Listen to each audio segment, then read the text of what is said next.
What about the lights?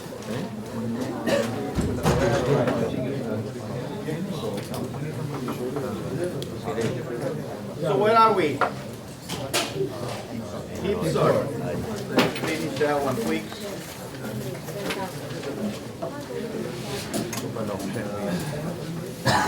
Move on.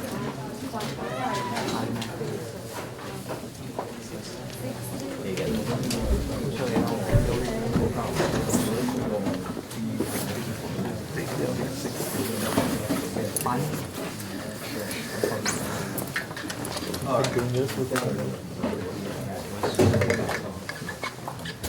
So back to Quicksort.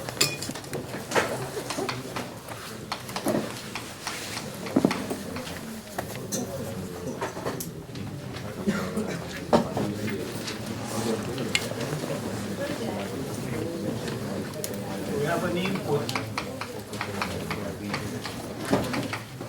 array.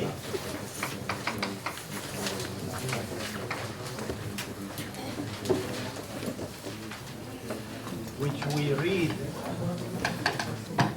into a binary tree, into a heap.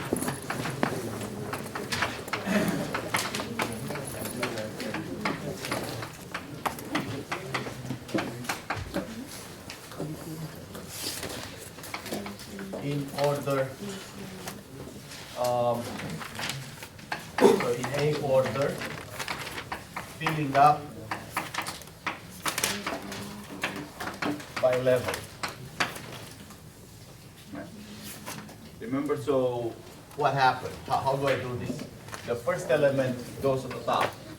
So this is A1, right? The next element goes here, that's A2. That's A3. By A3 I mean the same as A of 3 in a array notation. So then where's A4 gonna be? Right here. A5, A6, A7. Then I could, if I keep going forward, this would be A8, A9, A10. Maybe I only have 10 elements, so I don't have the rest, right? So I fill level by level. Then I said I need to fix this. I need this structure to have a certain property, right? Remember that property? So Max-heap property.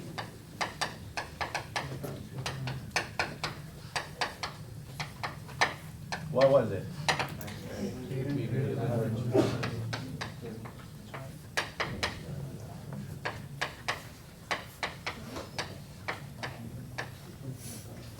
So I need to fix that. So I'm gonna figure out how to fix it. I'm assuming that I have a max. How do we call it last time? Was MHP something like that? MHP fix of a particular value. No. There's a procedure that says assuming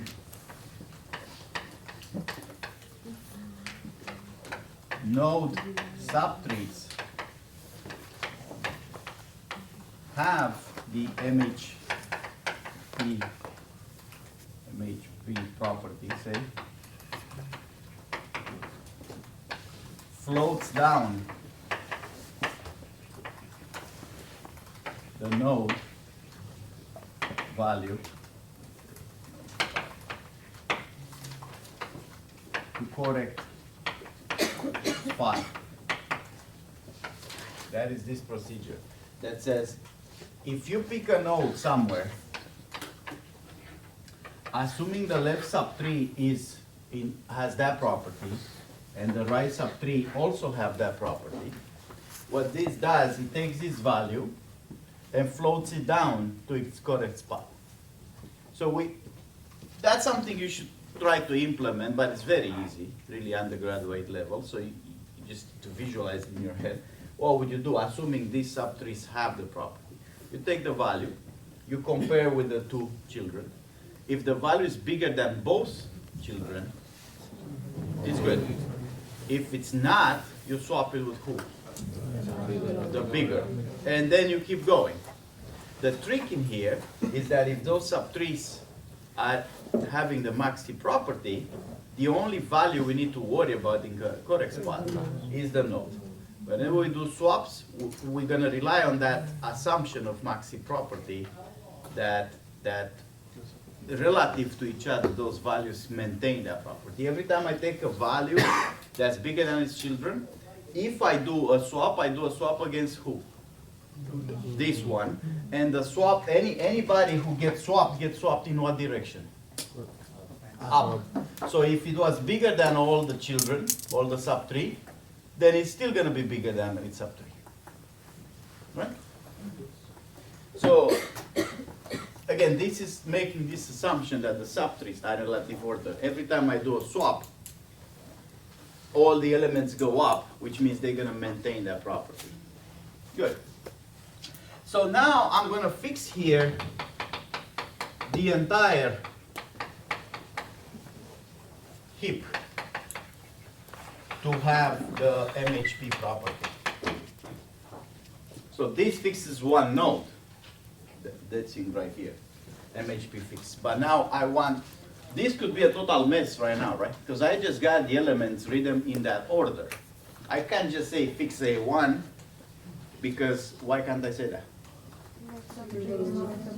I need the sub-trees to be fixed first. So how do I do this? How can I fix the entire heap? I'm going to make a proposal here. I'm going to say for k equal to, I think it's n by 2. Let's say length of A by 2 down to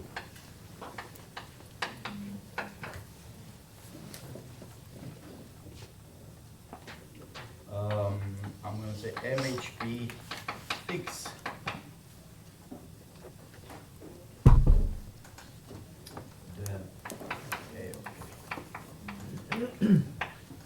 that's a for loop. Let me arrange this a little better so you can see it. I just want to put everything on the same level here. A9, A10, and this is A11, and this will be A12. This is saying to fix the entire structure, what you have to do is only do it for half of the elements. You don't need all of them. But you need the first half. So you need the ones from A1 to A, somewhere in this structure is A half, AN by 2. Right? So it says you need to do it for those, the first half, and you need to do it in backwards order. So down to means what? You go backwards. You start from, if A has 100 elements, the first one I start with will be at 50, then 49, 48, down to 1. So down to is the opposite of 2. Right. Why is that true? Why is this thing works? Why is it that if I start at A by half, first of all, this is gonna work. Like it's not gonna have the problem. We said if we start at the top, we immediately have this problem. The sub-trees are not fixed. But apparently, if we start at the half, sub-trees are fixed somehow. So that's the first thing. Why is that? And then why is it enough to do it all the way to 1, and I don't need anything more? Right. So this A by 2. I think they imply is the first node that's not a leaf. Right? So how many leaves are here? Like leaves means nodes without children, right? How many of them are there? In here, but in general, if I took 100 elements and I put them layer by layer, 1, 2, 3, 4, 5, 6, 7, 8, 9, 10, to 15. First of all, let's take a small case. Let's assume the size of A, in the easy case, is 2 to some h minus 1. That's a case where this tree will be completely filled, right? Every time you finish a layer, the last element is 2 to the h minus 1. In that case, how many leaves do I have?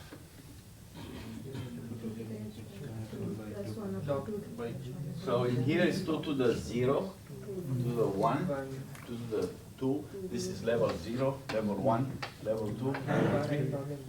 On level 3, I'm going to have how many leaves?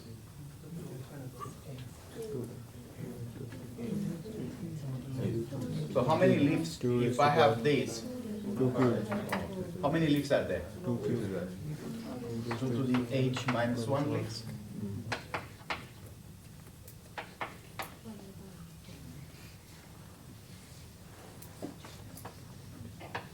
So how is this number of leaves compared to the size of the array?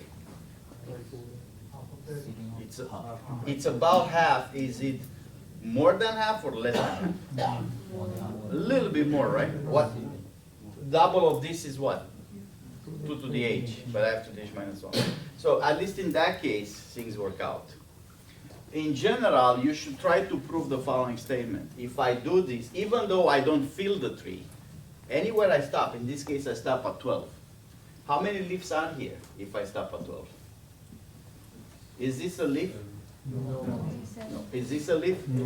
Yes. 1, 2, 3, 4, 5, 6, half of them. So here's an exercise. If you fill this, no matter how well you fill it, even though you have one element on the last level, or half of them, or all of them, the number of leaves is at least half, or about half, let's say. So exercise. The complete by level binary tree.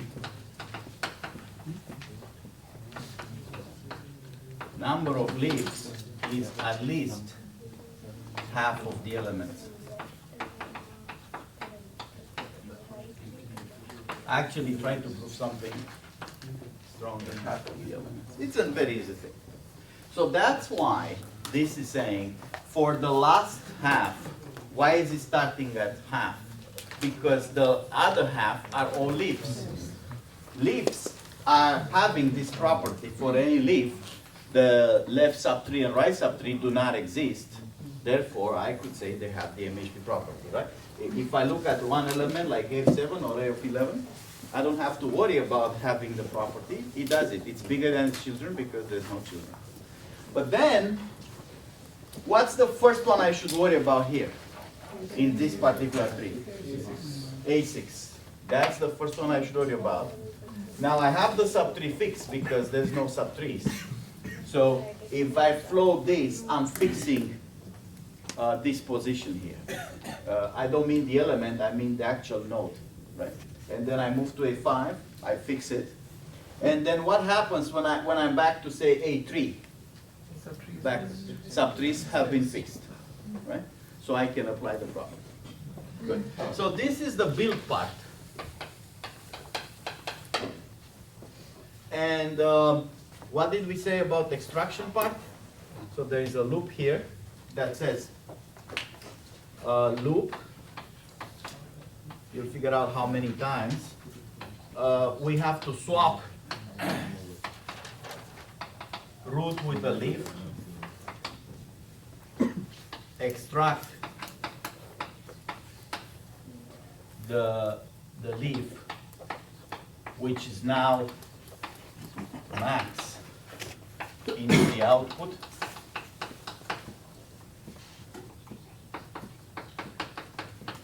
Max, what do you say, MHP,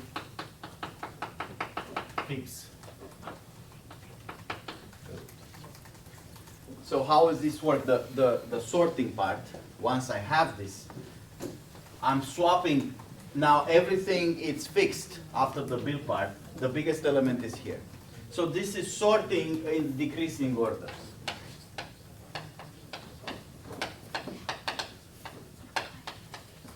Of course, you can do it the same way, mean versus max. If you get mean heap property, you get the mean. So this is the biggest element. I'm swapping with the leaf for the purpose of extraction. If I cannot extract it at the root, I destroy the tree if I extract the root. But taking a leaf out is very easy. In fact, this one is the easiest one to take to maintain the shape of my tree, right? So maybe we should say last leaf here. Once it's here, that's the maximum. I can easily extract it from my data structure, right? Because removing a link will preserve all the properties I have. That's my current max, is like in selection sort. I'll put this one. The only problem now is, at this point, I've got my next max out. The problem is the new root does not satisfy the Max-heap property. This is not the biggest element in the structure. But the subtrees are fixed, right? So all I have to do is now to float the element from here all the way down to its correct position.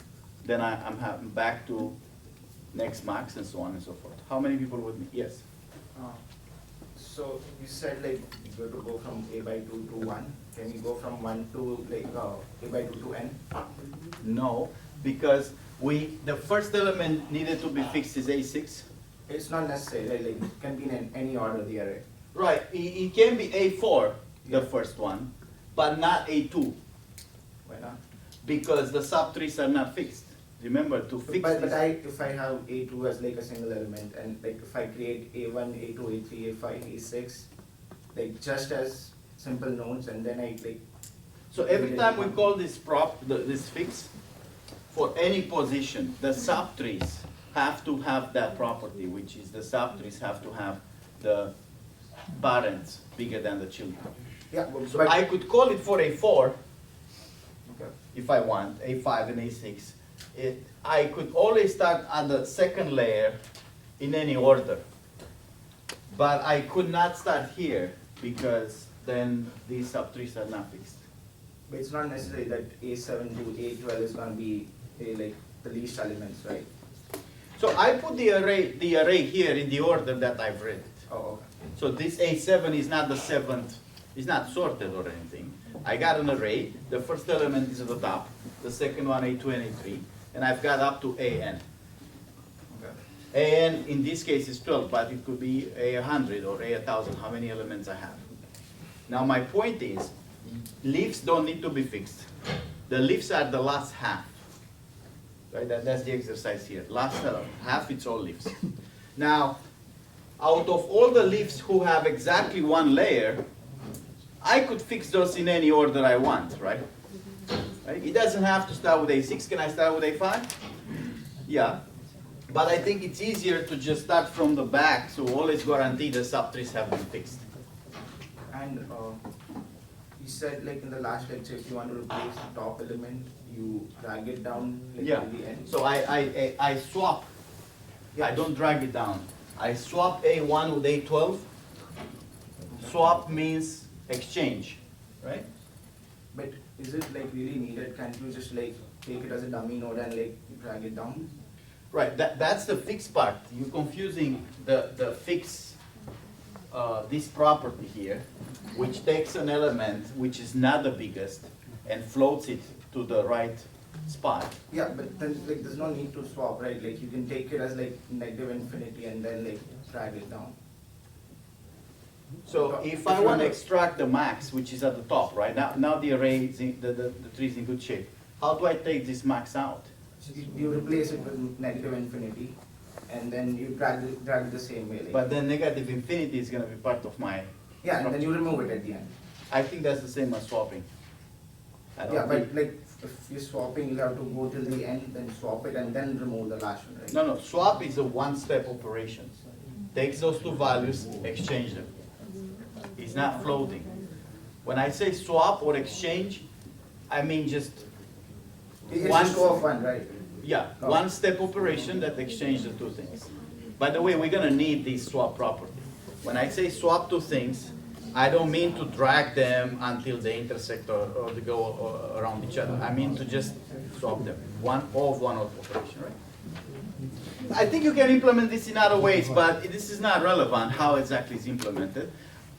In general, you don't want to add additional elements that you need to deal with later on, delete them. So if you can do a swap, that may be faster than doing other things. Okay, so that's what we had last time.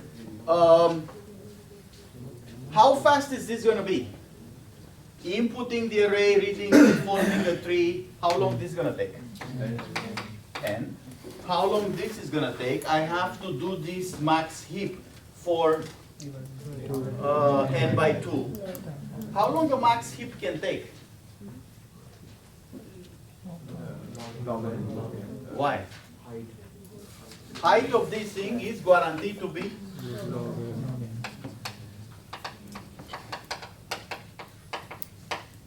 because this is a complete tree, it has to be balanced, right? There's no way to have a long branch here because we fill it by layers. So this is going to be n log n, right? This here. Yeah. Then swap. This is a loop. How many iterations this loop is going to have? How many times I extract the maximum? N. So the loop is n iterations. Now every element in the loop swap is 1. Extract. Now a leaf. When I extract the last leaf, how long does that take? 1. And running the max heap to fix the root, float it down. So this thing will give me a log n.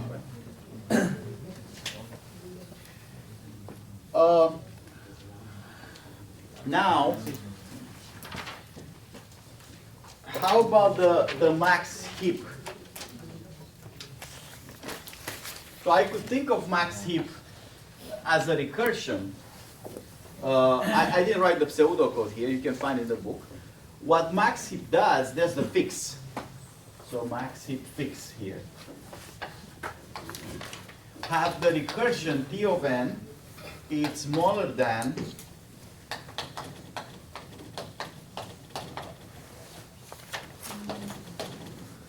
so just this procedure here.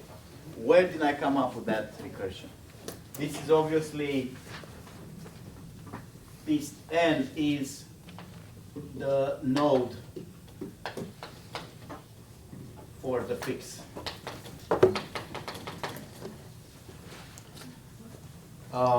So assuming this is n here, I have n nodes under, so that means there's n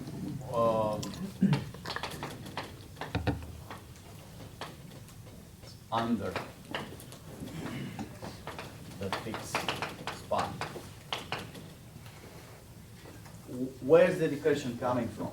Of course, if I know this is logarithmic, I can think of it without recursion. I can say every time I swap something here, floats down, it goes down 1 level, right? And how many levels can I go down? Log of n. So that's how. But if I want to prove this more formally, why is this true? So how does max heap works? Max heap fix. We already said that. We compare a node with the children, and either we stop. So we have what? A loop that says compare, and depending on the compare, either swap and let me do this properly. How does this work? It's a loop in which we have compare, node, children. There's 2 possible outcomes of that comparison. Either we swap and we continue with one of the child, or we stop. That's how this works. So if this is T of n, assuming I swap, if I stop, that's easy. But assuming I swap, how big the remaining problem is going to be if I move into one of the subtrees? Log n minus 1. It could be, if it's a full tree, like really full, it's going to be exactly half, right? But if it's not a full tree, like in here, right? The worst case, it's something like that. One tree has half a layer extra. This is like k layers in here, and the other one has k plus 1 layers. That can happen, right? The only incomplete layer could be the last one, but the worst unbalancing situation, the most unbalanced you can get such a tree to be, is when one layer is full on one tree and empty in the other tree. That's the most unbalanced you can have. If you have less elements here, then it's closer to balance. If I have more elements here, it's again closer to balance. Right? So in this case, when exactly the last layer is half full, what's the proportion between the trees? So that's another exercise. If last layer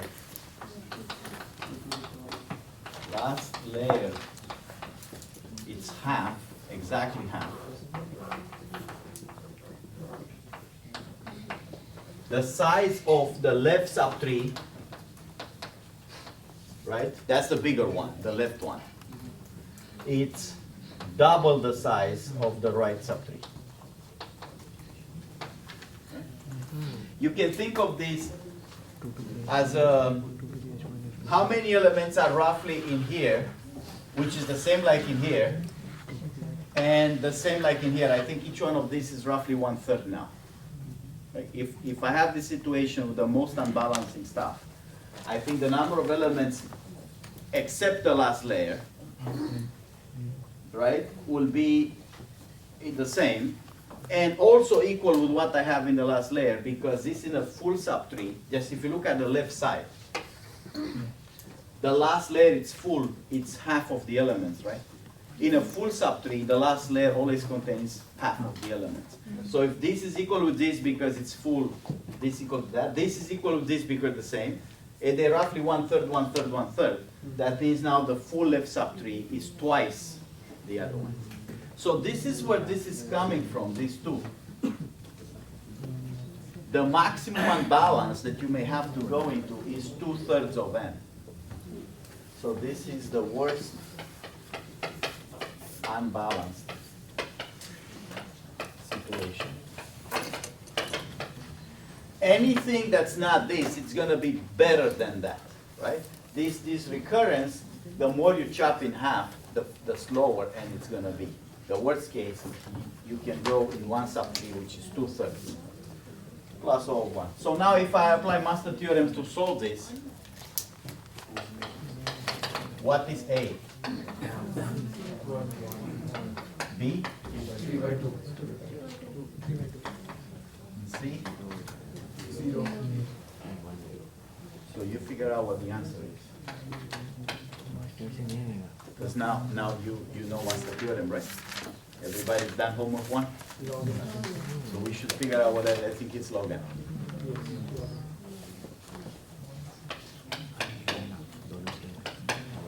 Okay, that's what I have to say about heap sort.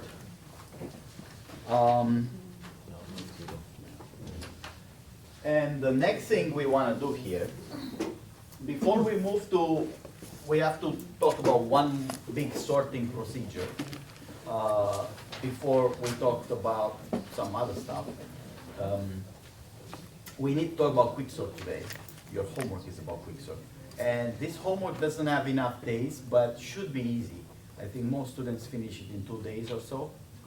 But you want to start earlier so you have some chance to ask questions about it. Before I move to Quicksort, I want to talk about, what should we do? Should we do Quicksort? Maybe we should do Quicksort first.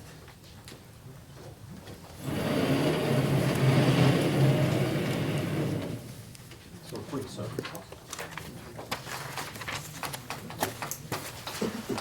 How many people know how Quicksort works? Hands up. How many people heard of Quicksort? All right, everybody, nice. Okay. Okay, how it works? Quicksort, how it works? We'll worry about theory later on. For now, we worry about how it works. It's a very simple procedure, okay?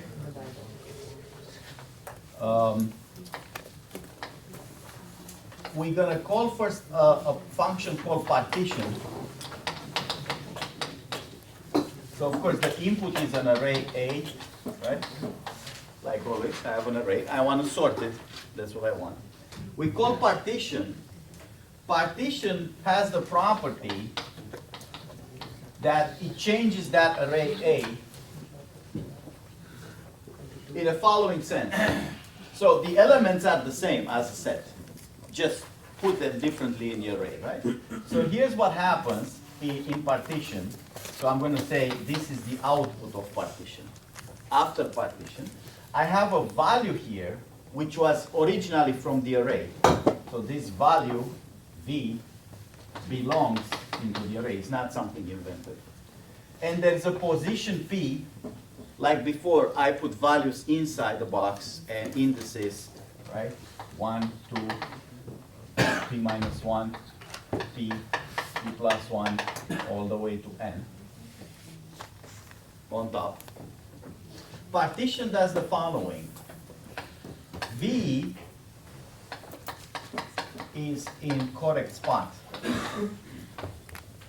Correct sorting spot. That is, if somebody will know the sorted version of A, V will be in the correct spot, in the sorted version. All elements before V, all A of I, are less than V if I is smaller than. So in the correct spot P, now we have A of P equal V, right? So if I is less than P on this side, everything here is smaller than V. And on the other side,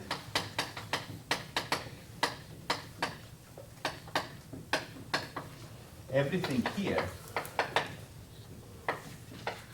is bigger than V. So what partition does, finds an element, puts it in the correct spot, and then takes everything that's smaller on the left side, everything that's bigger on the right side. Now is this sorted? No. It's not sorted. Only V is in the correct spot. The rest are not necessarily in the correct spot. But how about the other way? If a sorted array, if somebody uses a sorted array, would it have this property? Yes.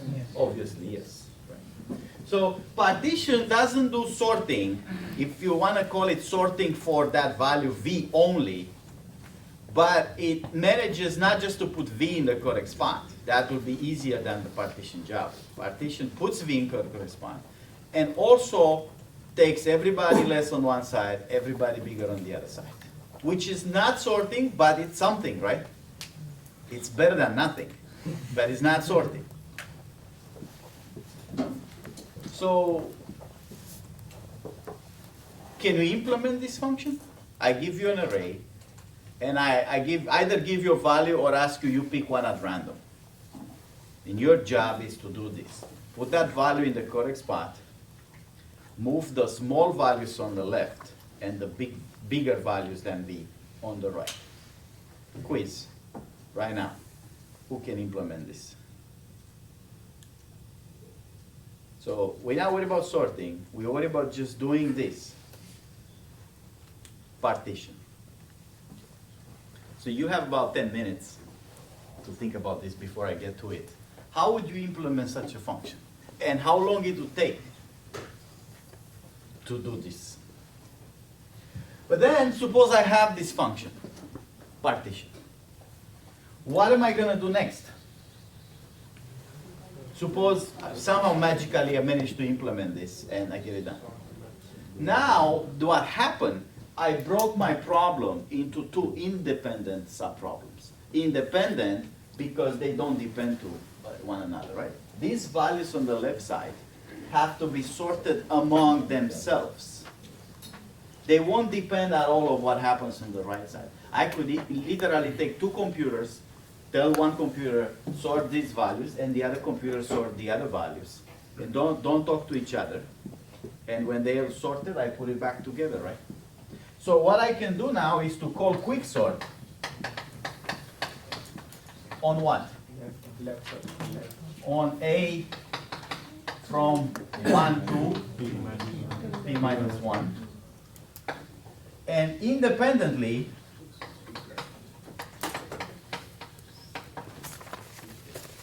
I can call quicksort on P plus 1 all the way to N.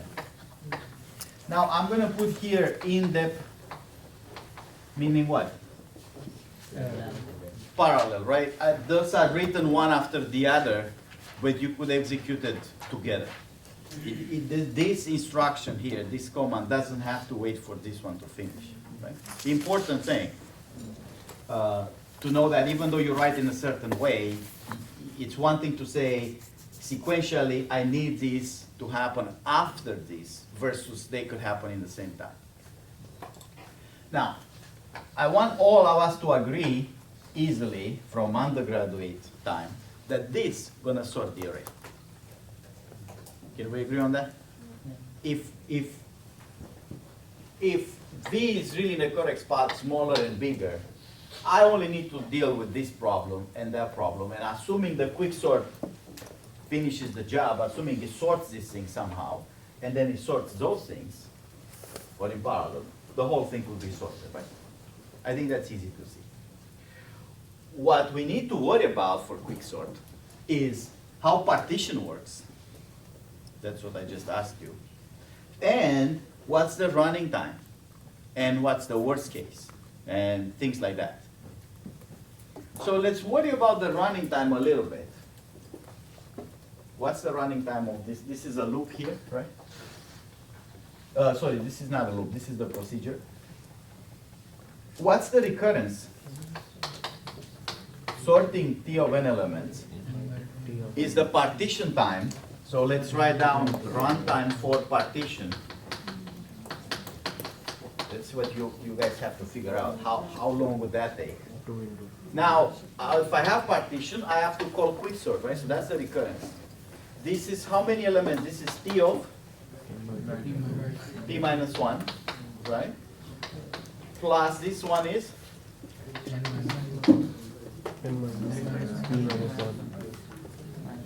N minus P minus 1, is it? Or N minus P? N minus P. N minus P. Right. Something to figure out. In fact, I want to remove the minus 1. Because minus 1 doesn't change the recurrence, right? T of P by 1.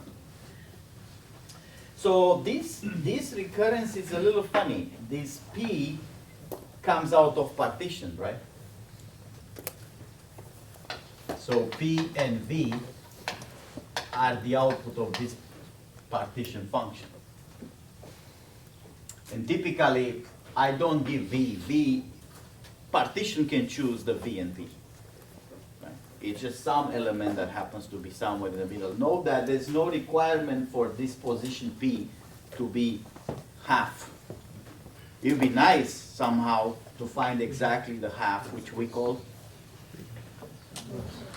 the element that's in the middle, have exactly half lower and half higher. What element is that? Median.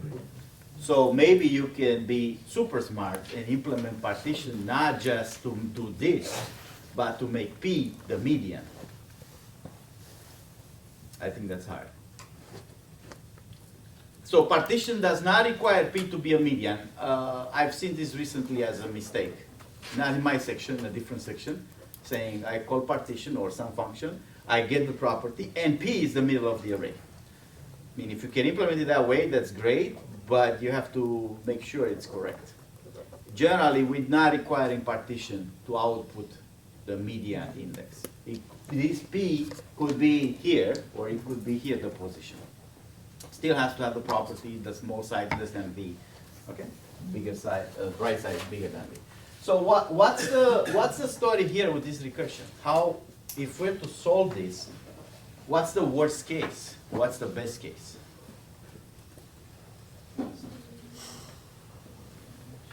For this recursion, we're gonna say the average case.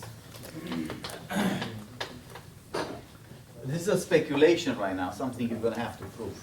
The average case is the runtime for partition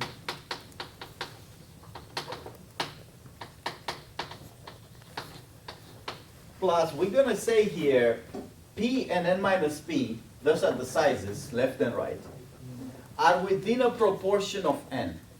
So what I'm gonna say, these are some proportion of N, say C times N, and the other one will be,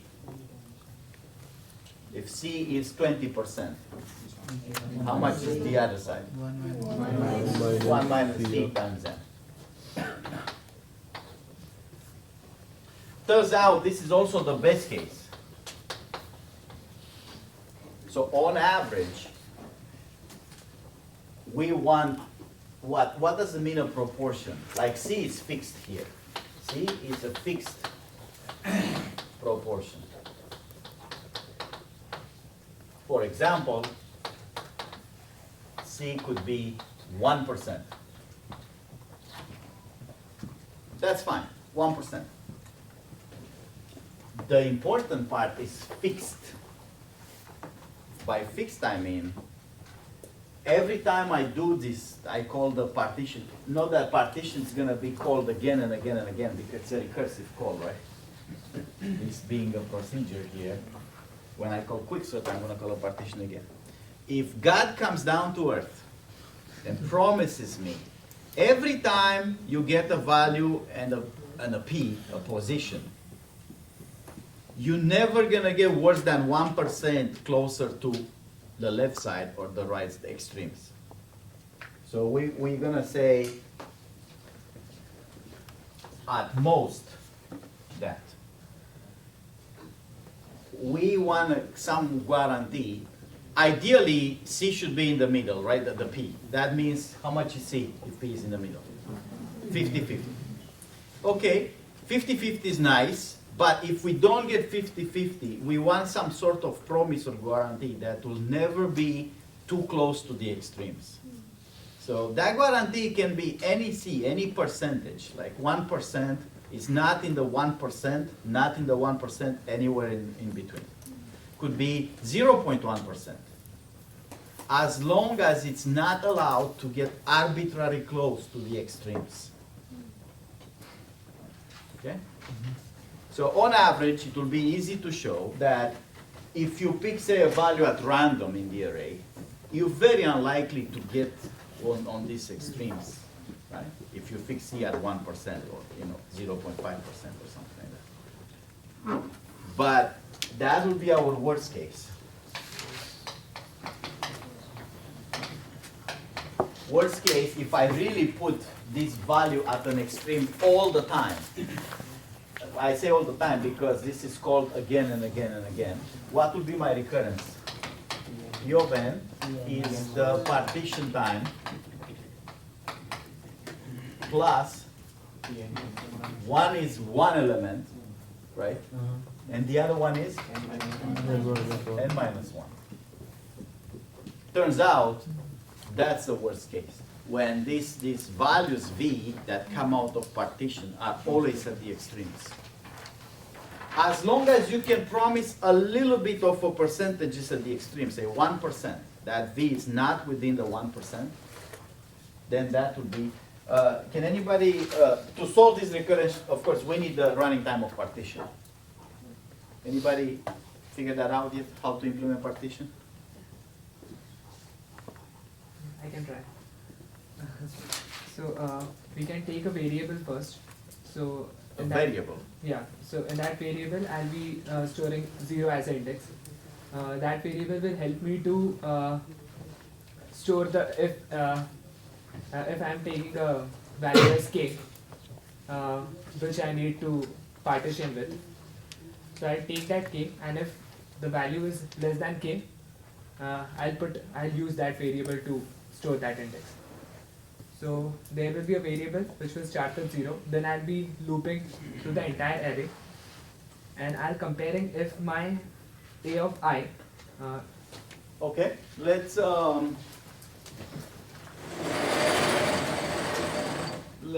I have one here.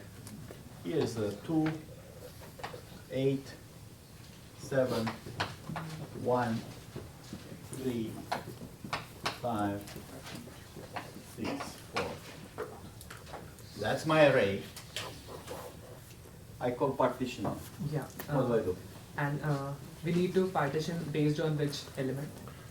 That's up to the partition. We don't tell partition neither P nor V. Partition is gonna find that for us. Okay. So what? I mean, ideally P should be somewhere in the middle. Everybody can see that this recurrence will be very nice if P is in half, right? But we don't want to require that. So what do we do? So we can start with the last node as a partition node. This Yeah. for So this will be the V, the value. yeah, this will be the value. All right. This is the value. Okay. Now I'll be taking a variable, suppose temp. 10. Yeah, temp. 10. Like, Okay. any, yeah. Let's So call it- it T. Yeah, it will be 0. So I'll be comparing my V with the first one. So 4 with 2. 4 with 2 and 2 is less than, so it will be there only.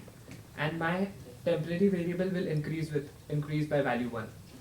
Okay. So I done 2 and then I make T equal 1. Right. Then I went to 8. And 4 is not 4 is not less than 8 is not less than 4. So I'll do nothing. Do nothing. Yeah, do nothing. Then I'll go to next tag. 7. And 4 is, yeah, 7 is not less than 4. Again I'll do nothing. I'll go forward. This is 1. So as 1 is less than 4, I'll take the temporary, I'll swap it with the temporary, the one which I have stored in the temporary variable. So index is 1. So this is 1, Yeah, so I will swap 1 and 8. 1 and 8. Yes. Okay, so that'll be 2, 1, 7, 8, 3, 5, 6, 4. Right. Then I move again to 3. So 3 is less than 4. So now again my temporary variable is increased. So my temporary variable will be 2. So that works, but let's, I think it works. I think his description is a little unclear, but it works. There is two kind of descriptions that we're looking for in an algorithm. One is the exact specification, procedurally, what do? You increase T, you move, you swap, da, fine. But we also looking for a more conceptual description of an algorithm. Because it's very hard to follow or to understand why the algorithm is correct. How many people follow what he said and why it works? I think we need some more conceptual explanation of how to do this. So his idea is, I fix the value 4, that's my V from the very beginning, fine. And then I'm gonna move in the array, right? And try to keep the left side, the ones less than 4, and the other side bigger than 4, but only as far as I've read. So the idea would be, every time I see a smaller value, I have to swap it with something so that the smaller values are on the left and the bigger values on the right. So these 3, who do I need to swap the 3 with? The 7, right? Because if I swap it with 8, I don't have it in the right spot. If I swap it with 1, I also don't have it in the right spot. So I need to swap it with a 7. How about if I swap that, that'll be 2, 1, 3, 8, 7, 5, 6. I move to this 5. Who should I swap the 5 with? 8. The 8, right? Okay. So that's a good idea. That's how it works. You have a question? Yeah. No, like there's an easier method to this, right? Like you can just take 2 different arrays and like loop through them and like see which one. It can be implemented with an additional array, but it's better to not use in all sorting procedures, especially because you call them a lot. It's preferable to only use that structure. And there's also some concept of stability that can be enforced with this. We'll worry about that next week. But for now, let's formalize this in a conceptual level. We're gonna say what we wanna keep. So let's say this is the value. By the way, this is called pivot. Pivot position, and V is the pivot value. Standard name for Quicksort. So this is the pivot value which we assigned. And now what we want to look for partition is we put this one at the end here, we want to have 3 groups in this array at all time. One group, and the other group. These elements here will always be read or processed,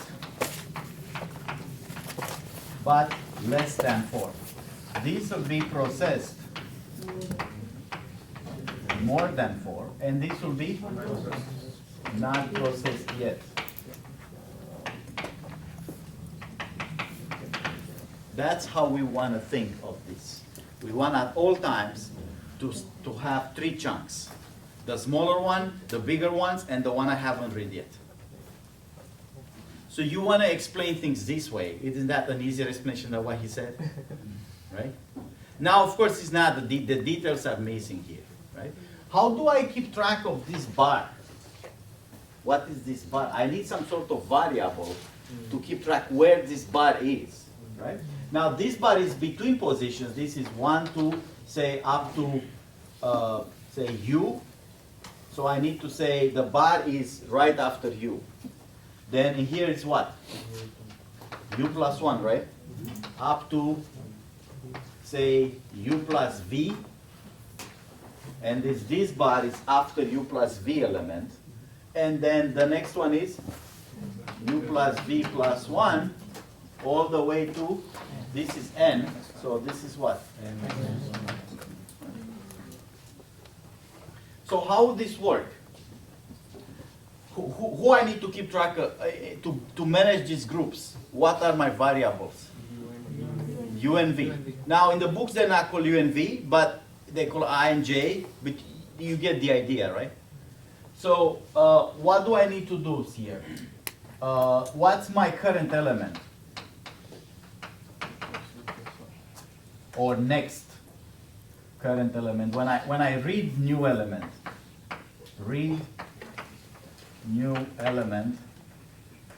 so that value that I'm reading, let's call it E, is what? Is this guy right here, right? That's A of U plus V plus 1. Right? This is the one that I'm reading.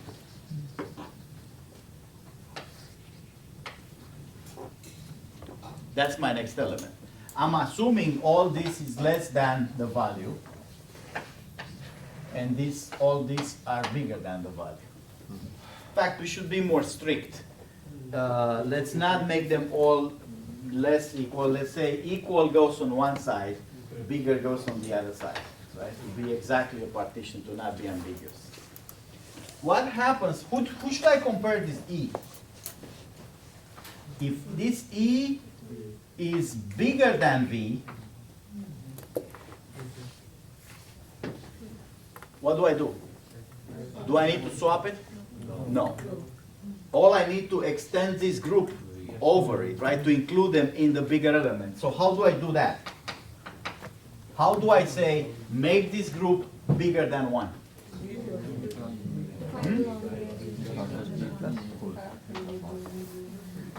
I do what? V equal V plus 1. I shouldn't call it V. I think it's the same name as this. Let's come up with a different name. Z maybe? Sorry. V remains the value of the pivot. So this is Z. So now my indices are U. The first U are less. The next Z are bigger. Right? So if E, this element I just read, is bigger than V, I need to increase Z. Fine. And if not, if it's less than, so if not, that means E is smaller than V. It's in the wrong spot. I can't just increase the group, right? I need to do what? Swap with who? So I'm swapping E of U plus Z plus 1, that element, with who? So this is smaller. I need to put it into this group. Can I swap it with the value here? No.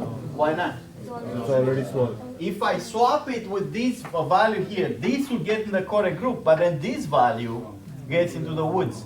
No good. Can I swap it with the value here? Yes. Yeah, but now with any value, in order to maintain the group smaller, bigger, I need to swap it with this value right here, right? If I put this value in here, then I can extend this group and that'll be the smaller side. This is a critical phenomena that show up during the last 10 years I taught this class in like 6 midterms, how partition works. Now, you don't have to follow this partition, you can implement your own, and you can write about your own. But you have to understand exactly, why is it that I'm swapping this with exactly this element, so I can maintain the contiguous groups? So, I swap this with who's that element? A of u plus 1, good. And now I have to, what happens to my group here? U is u plus 1. Is z changes the size? Is z changes or not? No. That's another interesting question. Let's say no. And you guys have to figure this out in detail. I think it doesn't change. Now, the elements remain the same, the bigger ones, right? I didn't find any bigger element. I only found the smaller one, right? And now I can do this in a loop, right? Is this a basic loop, right? For what? How do I start this thing, this loop? I have to have some sort of init version here. How much is u in the beginning? 0. U is 0 and z is 1. The next element is going to be u plus z plus 1. That's the first element I'm reading. So z should be 0. And I repeat the loop until when? N minus 1. When I've read the last one. So u plus z plus 1 is n minus 1. So, okay, when I stop, how is this going to look? How much is going to be this chunk here? The grade. This chunk unread when I stop. Empty. It's going to be empty. So when I stop, how is it going to look? This is the V, and there's only 2 groups, right? Yes. This is less than V, and this is bigger than V. Right? Because the ungrouped ones, the unread ones, sorry, there's nothing unread. I've read everything. This is going to have all the smaller ones, all the bigger ones. But there's one more step I need to do to get to this position. I need to swap now V where? In the middle. Right here, right? Yes. I need to swap these 2 values because that's going to put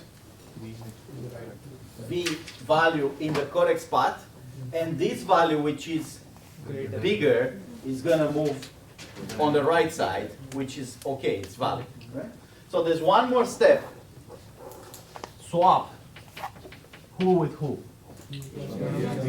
A of u plus 1, right? With A of n. The last one. Again, we need everybody to understand that that's going to put V in the correct spot. And it's going to move whatever was here, which is bigger than V, on the right side. Anywhere on the right side is fine. How long this takes? This whole procedure. Start, read every element, if, increase that, move, swap, how long it takes? It's easy to see that it takes linear time because for every element, it does exactly 2-3 operations or so. So O of 1 times n. Again, partition happened in a lot of midterms over the years. Something related with partition. Just a fair warning. Now that I have this, I can move back and replace these running times with what is running time of partition?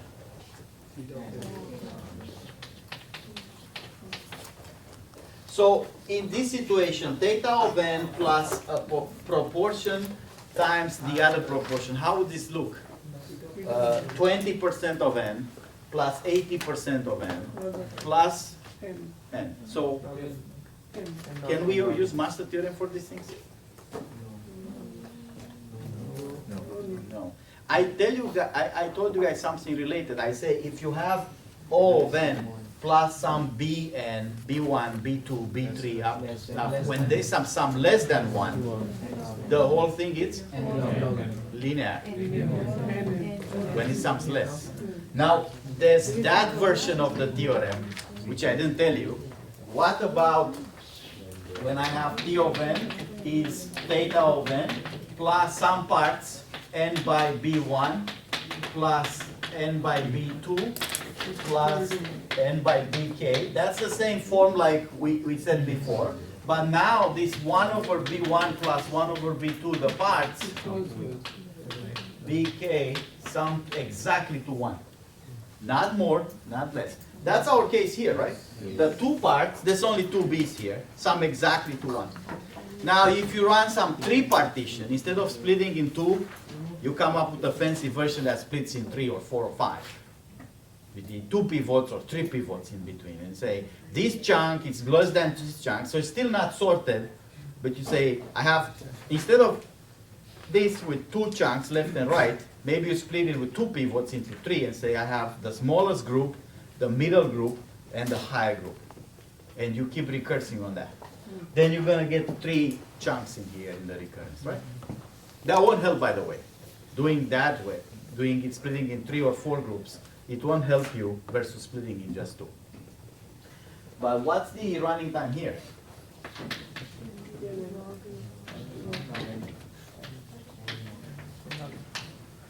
That's another midterm nice question. If the sum of the chunks, not k, maybe for midterm it's too hard with k. Say I put k equal 3 or 4 or 5. If there's a chunk that sums to 1, the sum of the parts, 20%, 10%, 5%, 50%, if all those percentages sum to 1, this is n log n. So if we have this guarantee, remember the guarantee that we never get too close to this extreme. That's what these percentages do. Even if it's only 1%, it tells you that it's 1% out of n. So if n is a billion, how much is 1%? 10 million. If you have a billion things to sort, 1% says the pivot cannot be in the biggest 10 million values or in the smallest 10 million values. That's not that, I mean, it's still a critical bound, you know, even if it's at 1%, when you get to scale, it matters to not be close to the extremes. If you can guarantee that, then we guarantee an n log n running time average case. Average case with the guarantee that the pivots are never arbitrarily close. In other words, there is some percentage C, and P it's always at least C, and at most C times N, because this is a pivot, right? This is a percentage C, it's 1%. 1% out of a billion is what? So P is at least 10 million, and at most 1 minus C, that'd be 99% times N.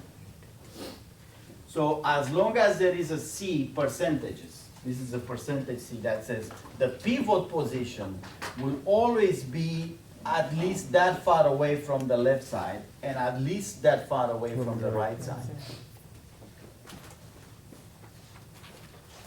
Right? As long as the pivot is not too close to the extremes, right? Think about it visually. Where is the Cn? Cn is here, right?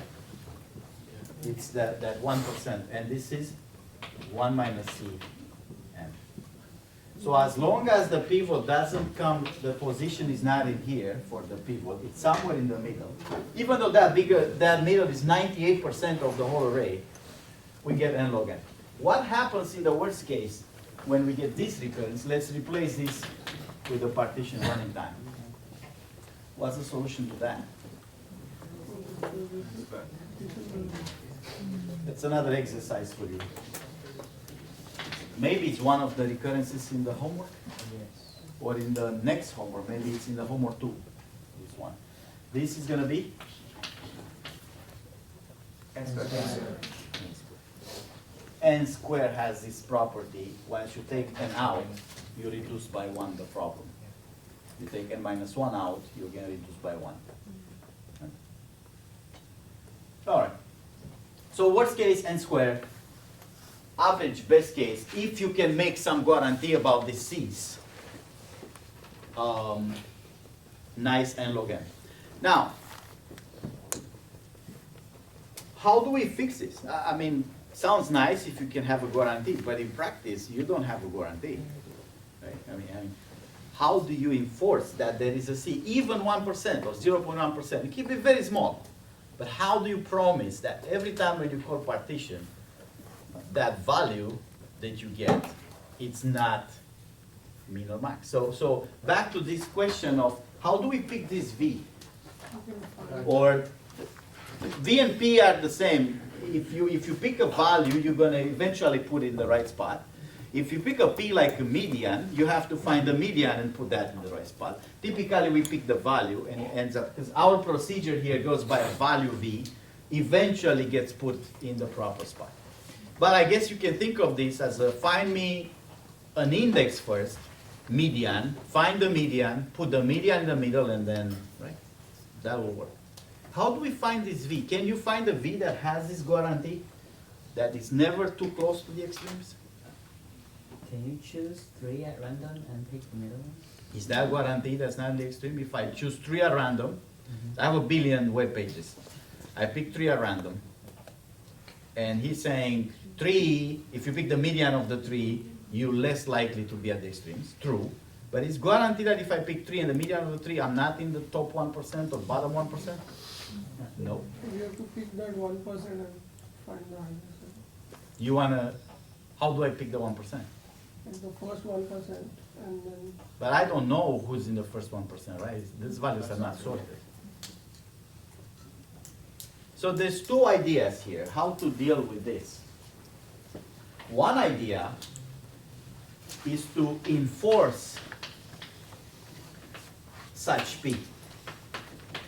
That requires a pre-partition step.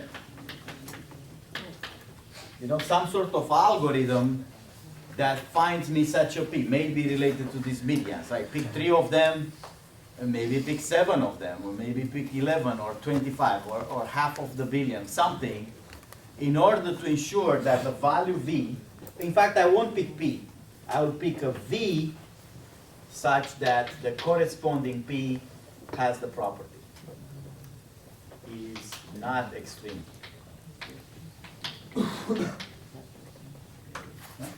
Corresponding P is the index that V ends up being at, the position. So this requires a pre-partition algorithm, something that even before I run partition, I have to run something else to obtain such a value or such a position. That something else will have to run in what kind of time to not screw up my algorithm? Also linear, right? If that pre-processing step, if it's linear, that's going to work. Okay. So it needs to be linear. The other one option is to pick a random V.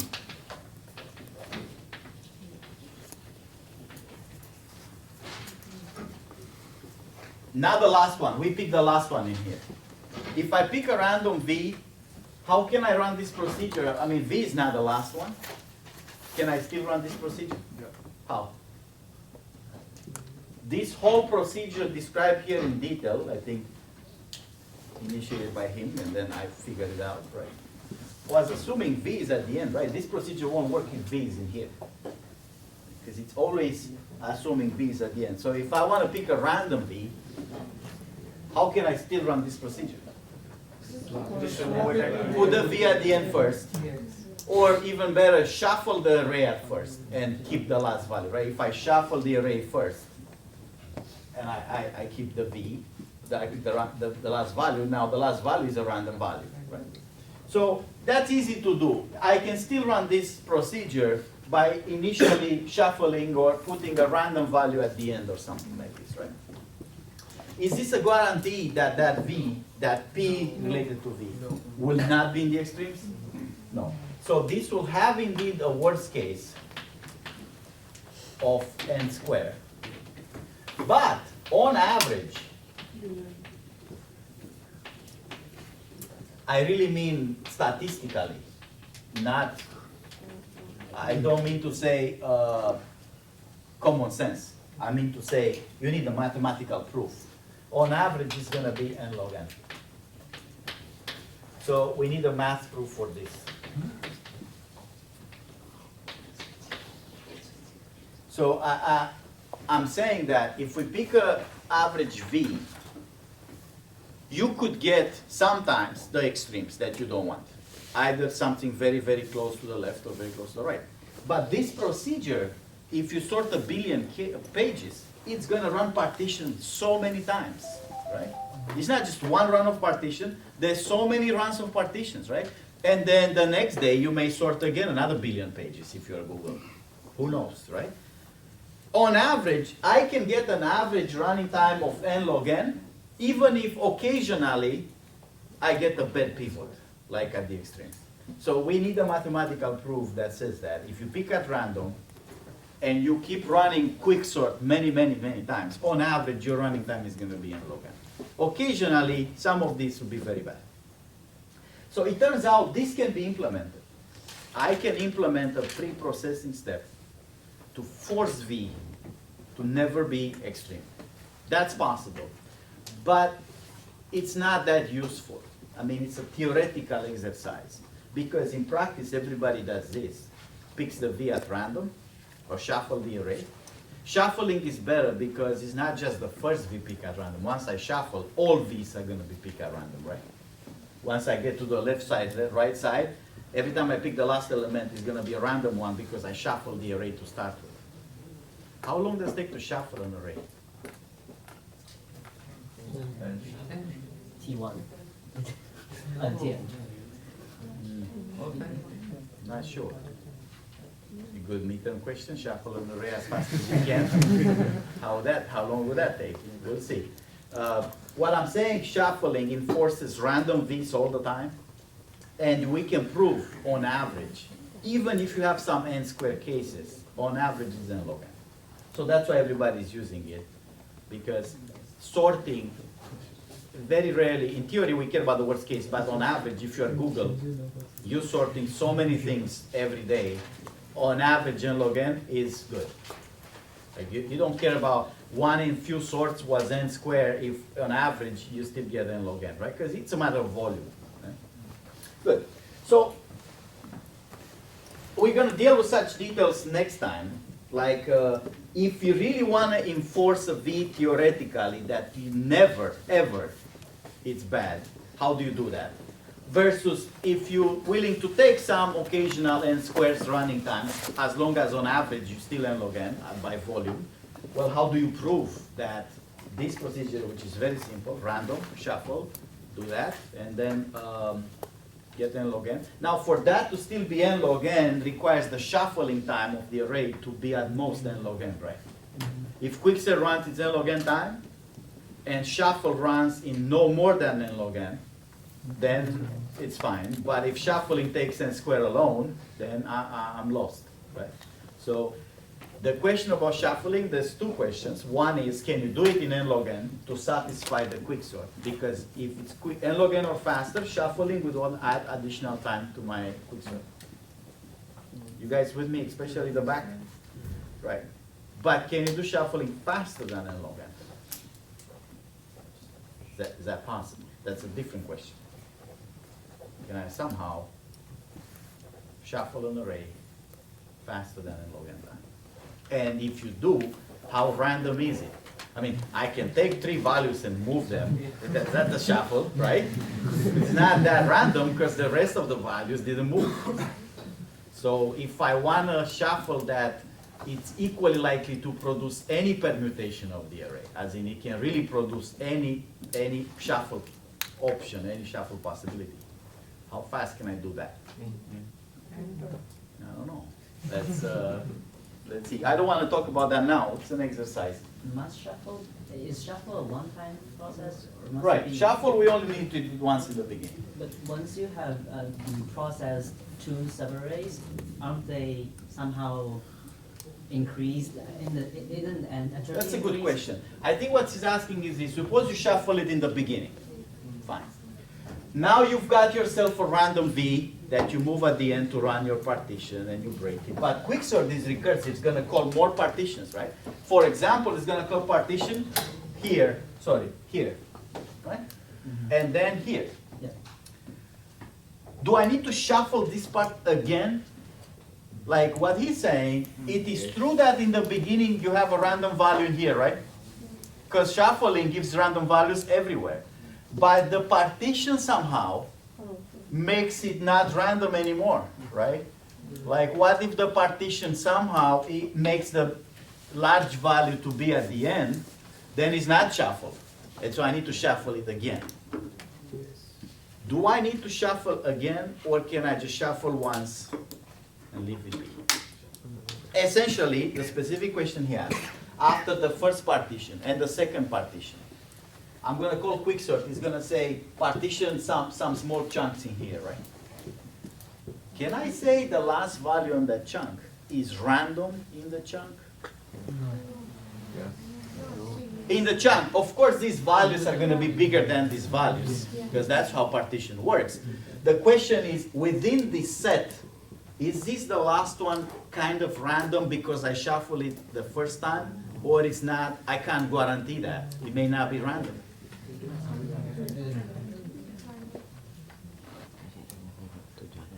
Why is random or not random? Because we make so many comparisons and we wouldn't know which one is small, which one is bigger. That's not a guarantee, though. It's a speculation. There's something called stability, which is when partition worked, it did have to move small ones here and big ones there. But within each side, did it change the order? No. Order.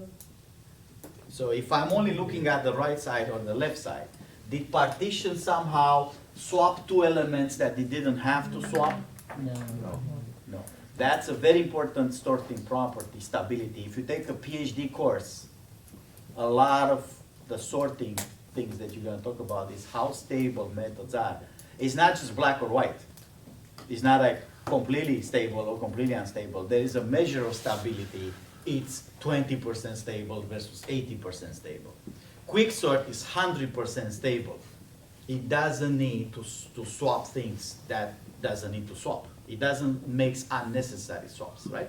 Let's look at this phenomena since it's been asked. When I read the smaller elements, what do I do inside partition? I just advance that. So I don't swap two elements that are small, right? No. When I read an element here, which is the next one, this one here, right? I have to swap it. But within the small set, am I swapping it against some other small element? No. So the small elements that remain in the left side are going to be in the same order they were in the original array. How about the big elements? If this guy is big, what happens? I just increase the bar here, right? So it's not being swapped with other big elements. So let's add that thing here, the partition is stable, meaning does preserve original order when possible. In other words, sometimes it can't preserve the order because it needs to swap the big with small. But if it doesn't need to swap them, it's promised, guaranteed to not swap them. That's why for any chunk ever that I'm going to have to look at and say pick a random value, the last value in the chunk is random because it was as random as it was in the beginning. If in the beginning was random for that chunk, which it was because I shuffled the whole array, it never got somehow compromised the randomness by being bigger at the end, smaller at the end. Whatever order was, it remains. Stability, big issues for many problems when you do sorting, including memory problems. Because it's not just the running time that we need to worry about, but how much memory it takes. In here, we have this advantage that we're not using any significant additional memory, right? We mess up the original array, but additional variable is just U and Z, and I'm not using an additional array. Sometimes that's a problem. If you sort a lot of things and you have to declare additional arrays, especially recursive calls that don't really finish, right? You end up with a lot of declarations in memory. So it's very nice to say if my array is of size n, which I need to have that memory because you have to give it to me somehow, I never use more than n, just a few, 2, 3 additional variables. Okay. So now we have quicksort. We need those two things. How do you, next time, if we really want to enforce theoretically that we don't get extremes, how do we do that? But we don't care in practice about this. In practice, we care if you really shuffle it in the beginning, which you guys are going to figure out by next time how to shuffle things. How do you promise mathematically that on average is still good? Yeah, I was confused with one thing. We are selecting V at random. So when we are selecting the last node as V, even that is the time we are just selecting it as a random only, right? Right. If you shuffle it first, the last one is random. If you're not If you don't shuffle, you depend on how the input was generated. Many inputs in nature turns out not to be that random. Okay, but Could as, be sorted by big values, small values, not on purpose, by accident. Many things are inputted in an array in some natural order as they come from nature, and they happen that the big values are at the end. I don't know, all people are slower, so they get their turning line slower, so their age ends up being, the latest people get the older ones. I mean, naturally this can happen without somebody trying to be an adversarial thing. So you don't want to rely on an input being random unless it's promised random. but while we are shuffling, even in the shuffling part, we can come up with some permutation that will give us the worst result. That's shuffling, right? Come up with a permutation. Right, but Oh yeah, when you shuffle, even that can picking be a random one, I said that here. Picking random is not a guarantee that you don't get an extreme V, occasionally. Right? There is a chance you get a bad V when you shuffle. Still in practice, you promise that if you do this every day for different arrays, on average it's fine. Even though occasionally it's a worst case. So the pre-processing part, can you do something like, does the V have to be like part of the array? The way this procedure works, yes. V is one element in the array. Now you can write a different partition Yeah, with like a if you different take V. an average of the mean of the entire values of the array, and then you can use that as a pivot. Mean is bad, right? Because it's going to be exactly an extreme. You want to avoid the extremes. Oh, so like if you take minimum value and the maximum value and take a Average. divide it. First of all, the average is not part of the array, so that's going to add something here. It's going to say, what? You need to deal with a V that's not in the array, so you have to change this procedure for that. Big warning, this is assuming at all times V is part of the array. But I assume you can do that. But a theoretical question, great for midterm, is if I take the mean and max and do the average, I can deal with the fact that's not in the array, fine. Is the average guaranteed to not be in the 1% extreme? Again, I take the mean and the max. I have 1 million people, billion people. Mean, max, salary, average. I look at that. Can that average still be in 1%? no. Yes. Yeah. All the I take the income, right? You heard this economic studies inequality that says if you take the mean and max and do the average, that's still in the huge reach, like a max salary, how people make is few billions a year, right? The real billionaires. The mean salary people make is 0. So I have now $6 billion a year salary. That's super rich, right? Versus 0. Take the average, you get what? 3 billion, I think that's still in 1% type of population, right? How many people make that more than $3 billion a year? I bet less than 99% of the people. I would bet less than 99.999% of the people. Right? So if you take the mean and max and do the average, I don't think that's a theoretical guarantee. Now, of course, it's likely maybe in some cases, depends on what's called uniformity density, how well distributed things are. All right. But this is possible. There is a way to do a pre-processing step so that in theory we guarantee that the B is never at the extreme. But it's only theoretical because in practice we don't care about those cases.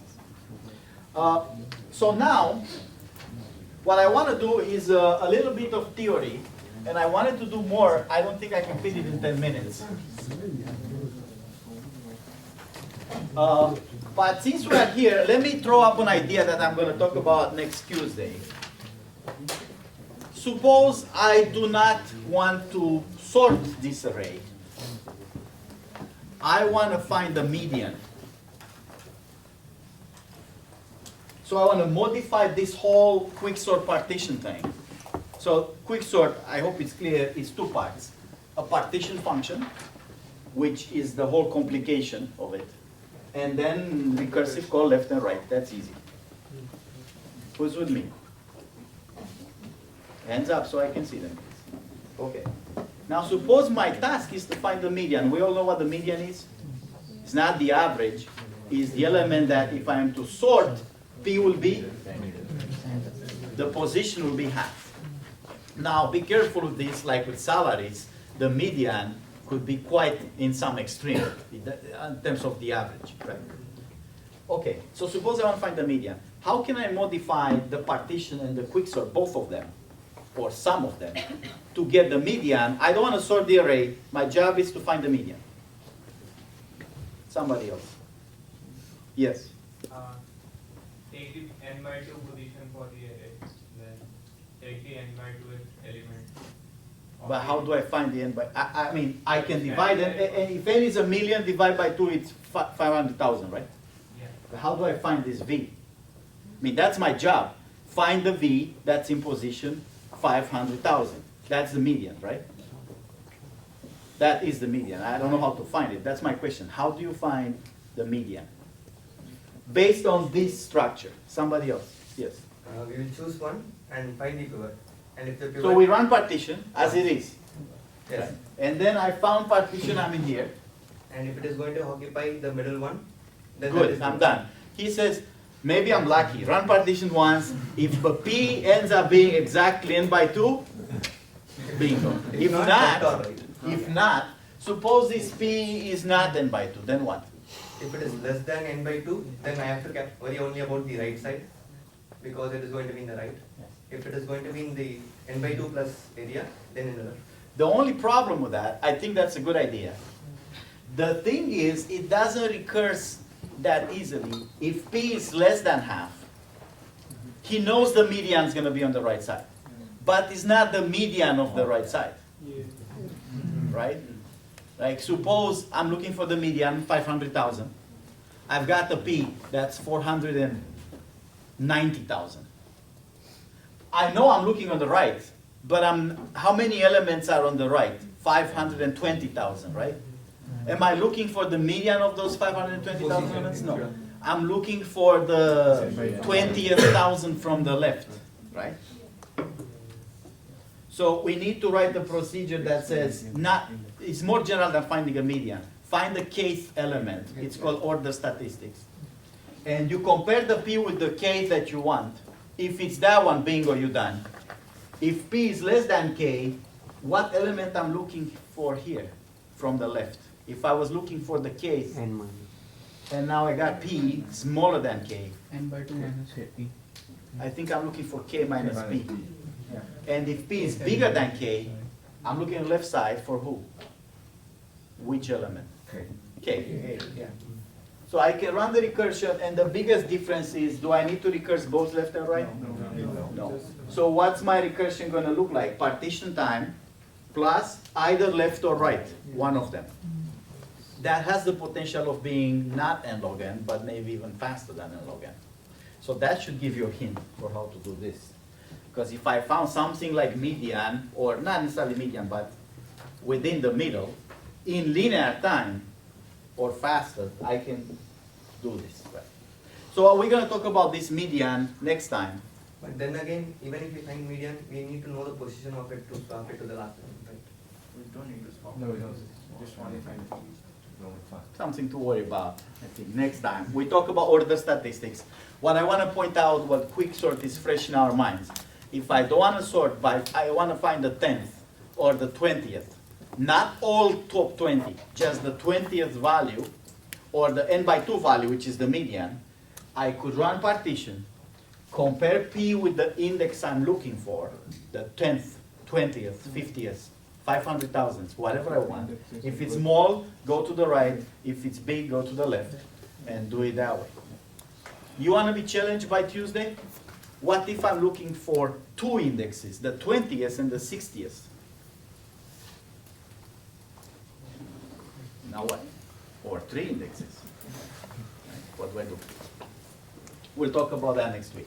For now, I wanna talk about something else, which is what's the binary search? A little bit of theory, algorithm.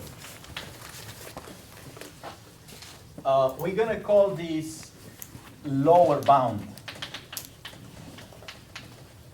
Lower bounds means you cannot do it better than this or faster. Upper bounds means whatever algorithm I have in the worst case is that, right? So lower bound says, if I do binary search, so quick recap, binary search is finding in a binary search, actually let's just do search by comparison. So I have an algorithm that does search by comparison. What it means is, I don't want to draw it like this, maybe I draw some squares here.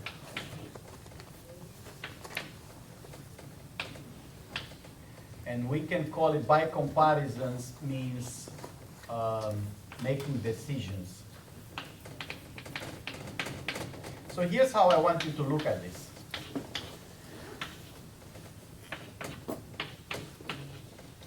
Here's my algorithm. He gave me this algorithm. Pseudocode, right? I'm looking at this algorithm. It's a search algorithm. It looks for a value, right, in an array. So search for a value, maybe in an array. This is the full algorithm. These are all the possible things that the algorithm can do, right? Because it's based on comparisons, each one of these, it's a comparison. It's this value bigger than that value, right? And if yes, does something, if no, does something else. Same thing in here. Yes, no. So any comparison-based algorithm for searching will be like, okay, I compare the first element with the second. If something happens, do this, do that. The way you can visualize an algorithm as a tree is to say for any possible input, it will follow different decisions, right? Because in a different input, comparisons might change. I compare the first two elements. For the input today, goes this way. For the input tomorrow, it might go the other way, right? So what is a run of the algorithm? One run of the algorithm corresponds to, in this tree, what is a run? I give an input, the algorithm says, check this comparison, happens to be yes, go here, happens to be no, go here, yes, no. It's not traversal, it's a path.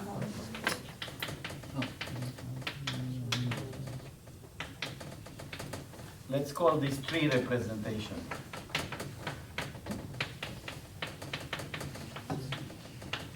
So this is not a data structure. This is a way to view the algorithm, all possible choices that the algorithm can make. Of course, most algorithms make them in some dynamical way, The choice here depends of what happens initially, right? I may not even get to this place, right? So it's dynamic. Depending on what happens here, I may go there or there. So, but this is all the possibilities. So every run, if I say search for a value, means a path in this tree. And exactly one path. Comparison-based algorithms can never go left and right because they're very deterministic, right? Once they check on something, if A3 is bigger than A5, they only go one way. When you talk about randomized algorithms or maybe distributional algorithms, different story. But these are deterministic, they only go one way. What's the output of one run in this tree? Where is the output? Where is that? I'm saying I already found the answer, search the value, no found, found. Where is that output? In a leaf. Right? Obviously, every time I run it, I get to a leaf. So now, I have the following theorem.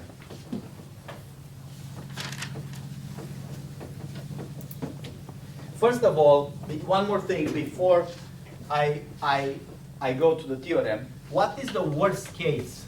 Worst case runtime. RT stands for runtime. Where is the worst case of this algorithm? Where is going to take the most number of steps? N step.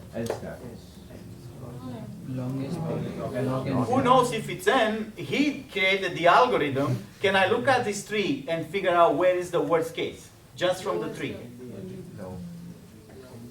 Where is the most number of steps? Remember, every run is a path. So what's the worst case? The linear. Right, but the tree is given. That he gave me the algorithm, the tree is fixed. Which one is the worst case? Maximum level. Longest path.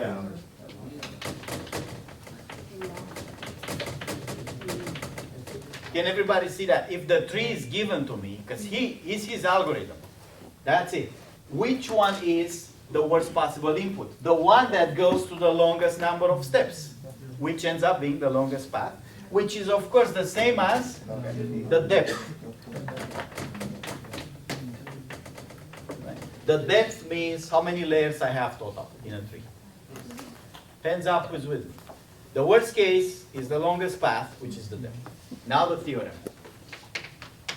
If algorithm is correct, what is correct mean? It outputs the value what I'm searching if it's found, and it says not found when the value is not found. Correct means correct output all the time.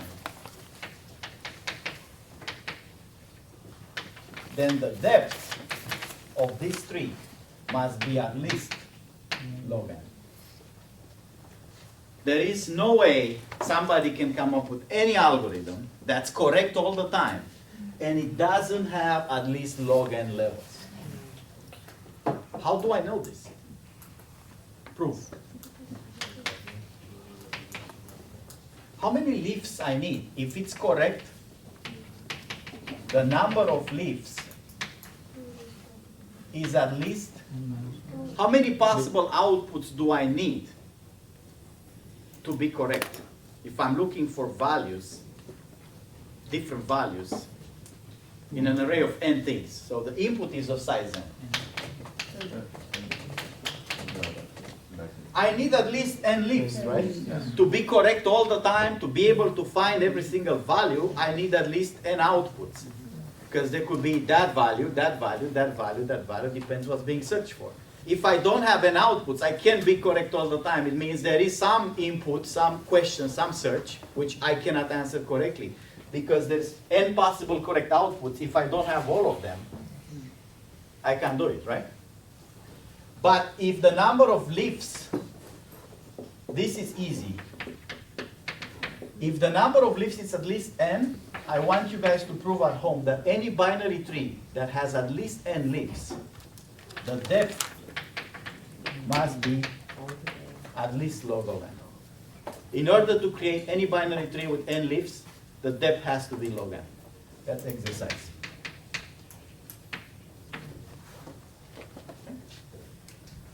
So the idea goes, if you want to be correct, at the minimum you have to have n outputs. That doesn't guarantee correctness, by the way. It's not like every algorithm with n outputs is correct searching algorithm. But the other way is true. To be correct all the time, you need at least n outputs. And to have n outputs, you need a certain depth, log n. One more minute. How would this look for not for searching, but for sorting? I want to do the same exact thing for sorting now. So now, he's giving me a sorting algorithm and says, hey, this algorithm sorts your array all the time. I can visualize as a tree, right? An algorithm like merge sort or insertion sort or selection sort or quicksort, if does some comparisons, eventually it's going to compare things, right? It says compare this, if this, then that, then that, then that, then that. I'm skipping the randomness, shuffleness to be deterministic all the time, because that's a pre-processing step. You guys with me? Somebody gives me an algorithm, I can represent what this algorithm does as a tree. What is a sort, one run? If somebody gives an input, how this algorithm works. Where do I look in this tree? Same like before, it's a path, right? Yeah. Except it's not searching now, it's sorting. What's the worst case? Longest path, right? So I can do the same thing for sorting. Any algorithm based on comparisons, to be correct, how many possible outputs do I need? If I get an array of size n, how many correct outputs are there for sorting? The values could be anything. How many ways to sort correctly an any array of size n there are there, if you consider all the arrays? There's n factorial permutations, and each one of them could be the correct one, right? Because I have to work all the time. Correct all the time means I have to have the number of leaves have to be at least the number of correct outputs. Which in this case, it's n factorial, right? Because you look for searching, how many correct outputs you have? N.